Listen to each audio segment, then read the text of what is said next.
Brian Kelly is doing an unbelievable job in recruiting right now. The 2022 LSU Tigers were the worst team he's going to have. So if you expected, oh yeah, well they'll be back to 8-4, 7-5. No, dude, they are going to be good for a while.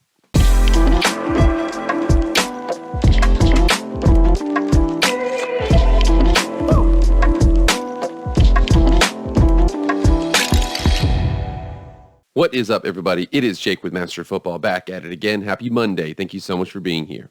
If you want to be up to date on everything pro football, college football, Madden, EA college football, NFL draft, anything related to American football, hit that red subscribe button. You will not be disappointed. Also, the like button too. Like, share, comment, subscribe. Do all that stuff. I appreciate it. Without further ado, let's get into the video.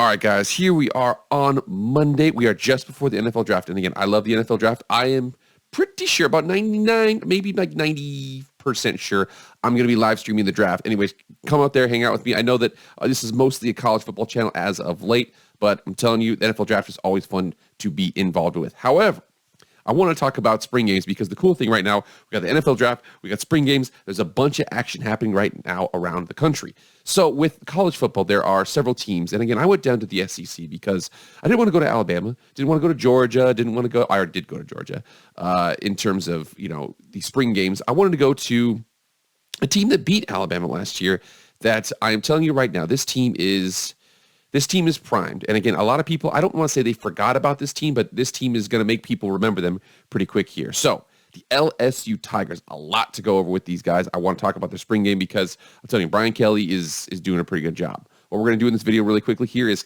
kind of go over the spring game, kind of what happened there, what strengths, weaknesses, stock up, stock down, things like that. We're going to go over the depth chart of the team right now, where there's a lot of strengths in this team. There's got a ton of talent. We're going to go over 3 key players I have for them for this upcoming season. If these 3 players can actually go through and do what they're capable of doing, LSU is going to be absolutely just fine. And then the 4th, we're going to go over the schedule in the 2023 season. Let's get into that right now. So I'm including this link from Matt Loves Ball. So again, I've subscribed to him. I'm going to make sure this link is in the description. Come over here and check it out. It is awesome just because you can see they kind of start off with like some red zone stuff, some field goals, some special team stuff, and then they get into the game a little bit later. So we come over here to this article here because again, there's copyright and stuff like that. I just don't want to mess up with the fair use. So I'm not going to play the video. Go check it out. But again, we're going to see stock up, stock down for the team. There's going to be a commonality here. The stock up is mostly on the offensive side of the ball. Not to say the defense has issues. As a matter of fact, that my 3 key players are mostly defensive players. But we come over here and check this out, and it breaks it down in terms of stock up. Stock up was Jaden Daniels. Jaden Daniels looked absolutely great. I mean, right here, he transfer over from Arizona State. People are like, oh man, that guy sucks. He can't play. Well, he knows how to play against LSU's defense. 10 for 11, 168, 2 touchdowns. Looked really, really good. Also, in addition to him looking really, really good, you're like, oh, well, they probably have that lack of depth. Well, Garrett Nussmeier, the backup, he looked really good too. 5 for 8, 139, and 2 tutties himself. So I'm telling you right now, this team is loaded with talent across the board on offense, especially up front on the offensive line. A guy I wanted to highlight here was Kieran Lacy. And again, everybody, if you go on YouTube right now and just check it out, just type in Kieran Lacy, it's going to have one-handed catch. He had this one-handed catch, turned, caught it, flipped up, got a 70-yard touchdown. It was one of the coolest things ever. He transferred over from Louisiana Lafayette, comes over to LSU. He played a little bit last year, maybe had like 200-ish yards. This year, he is poised for a breakout. Now, one of the big aspects of this team where the stock was down was the running game. So they talk about the running game, and the offensive line actually returns a lot of stars. They have 4 starters back, but the running backs are in a weird spot because, true freshman Trey Hawley, he led the way with 8 carries for 26 yards. That's a little more than 3 yards a carry. That's not great. But again, you have to factor into the defense and whether or not they're able to whip out all the running game quirks they're going to use. So I don't put a lot of stock into that. I do think that LSU throughout the years has done a great job with running backs. I'm not going to put too much stock in them having this down.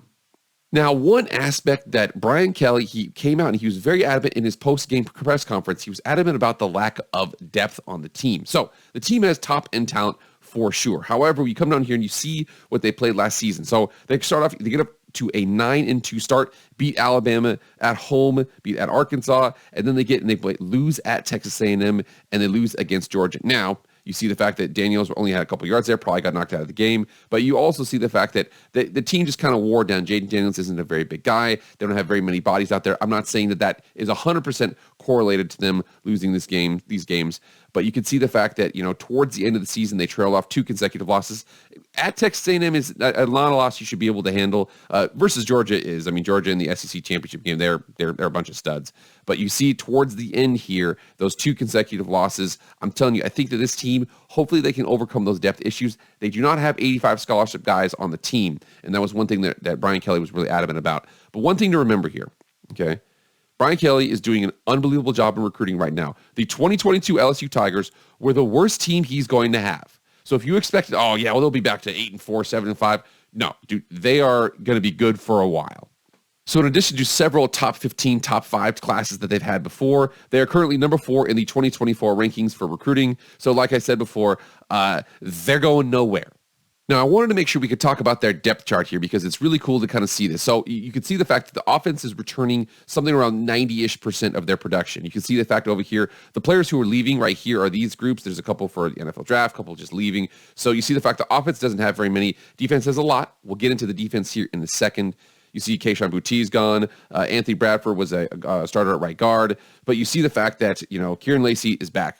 Brian Thomas Jr. is back. Malik Neighbors is back. Will Campbell's back. Garrett Dellinger is the newer one here. Charles Turner's back. Miles Frazier's back. Emory Jones is back. Mason Taylor's back. Jaden Daniels is back. John Emory Jr., he's got some issues with grades right now. So he is not really sure where he's going to be, if he's going to be able to play there. But I do suspect the fact that LSU, like I said, this is operating on pure assumption here. LSU will be fine at running back. They got 4 starters back on the offensive line. They're going to be just fine. The more interesting side here is on the defense. Come over here and see them. It says they read as a 4-3 defense. It kind of doesn't make sense where you've got D tackle, nose tackle, and D end, and then Jack, Will, middle linebacker, and Sam. So it looks like more like a 3-4. But anyways, I digress. We see the fact here that Mekhi Wingo is back. Mason Smith, he again played first quarter of the first game last year. Florida State tears up his knee. Really hurts them. He was the top player in the 2021 class. I suspect he's going to have a breakout this next season. And there's a lot of transfers here. You see all that orange? A lot of those oranges are either freshmen and or transfers here. So you see the corners. So Deuce Chestnut comes over, starter, 12 games at Syracuse, one of the top pass defenses in the country. We got Zy Alexander, a transfer FCS All-American at Southeast Louisiana. J.K. Johnson out here, a 4-star who was at Ohio State, transfers over. And then Denver Harris comes over from Texas A&M. You got to love it because Texas A&M, he's one of the Texas A&M millionaires. He went there as a freshman, played a little bit, got his NIL money, and now he's coming over to LSU. So, hey, no shame in the game, okay? Your boy got paid money. However, for this team, I want to make sure we can go into this here because I think there's 3 very, very important players for this team next season to make sure they have the season they want. And none of them are on the offensive side of the ball. The reason why I say that is because Jaden Daniels is solid. Garrett Nussmeier looks good. They're really deep at offensive line. They're good at receiver. I mean, running back should turn around. I'm not worried about the offense. I'm literally not worried about the offense.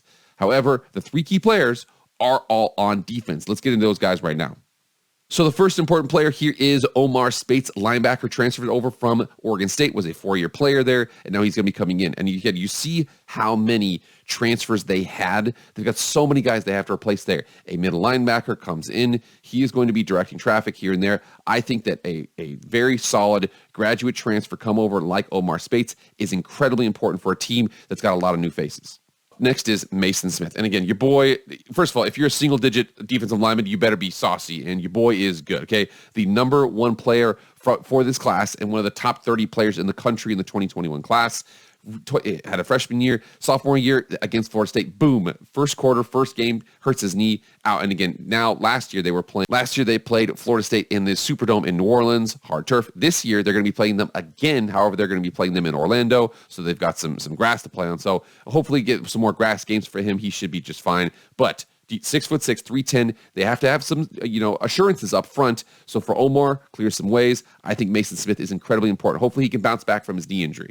And then last but not least, this guy right here was the top 10 player in the country in 2022, the 2022 class. Last year, everybody knew. They were like, oh my God, 40 is amazing. Who the hell is 40? Who the hell is 40? I think Lane Kiffin was like, we couldn't block 40 at all. And not many people could. So Harold Perkins, he can play off the ball. He can play on the ball. He can play edge rusher. He could literally do whatever he wants. He's one of the fastest, hardest hitters. He is an absolute freak.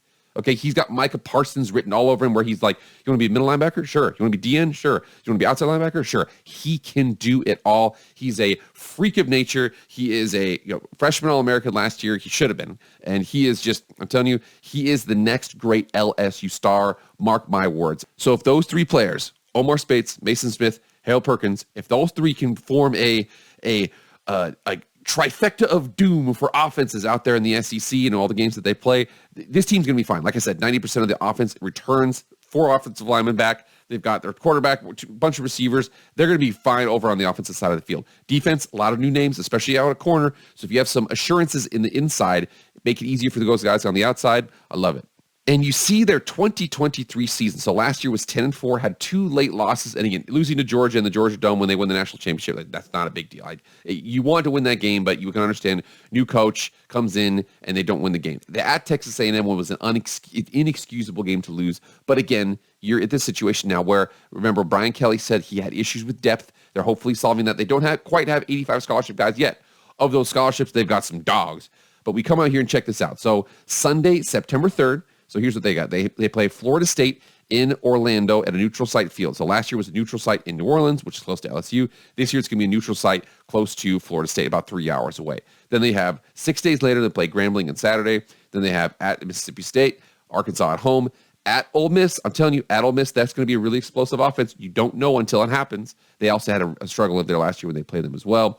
At Missouri, it'll be interesting to see Auburn, Army, and then here's the deal. This is very important. So last year, they had issues towards the end of the season with depth. This is super important. They do play at Alabama, which is tough. However, they don't play the week before, so they have a week off. Then they play at Alabama. I'm not trying to say the SEC setting that kind of stuff up, but they are trying to, that is a situation where of all the times you want to bye week, it's before the Alabama game, not after, not anywhere around that. Then they have Florida at home, Georgia State at home during SEC crap week, and then they have Thanksgiving weekend. They have Texas A&M coming out to visit them. So only one home game or one away game at the end of the season.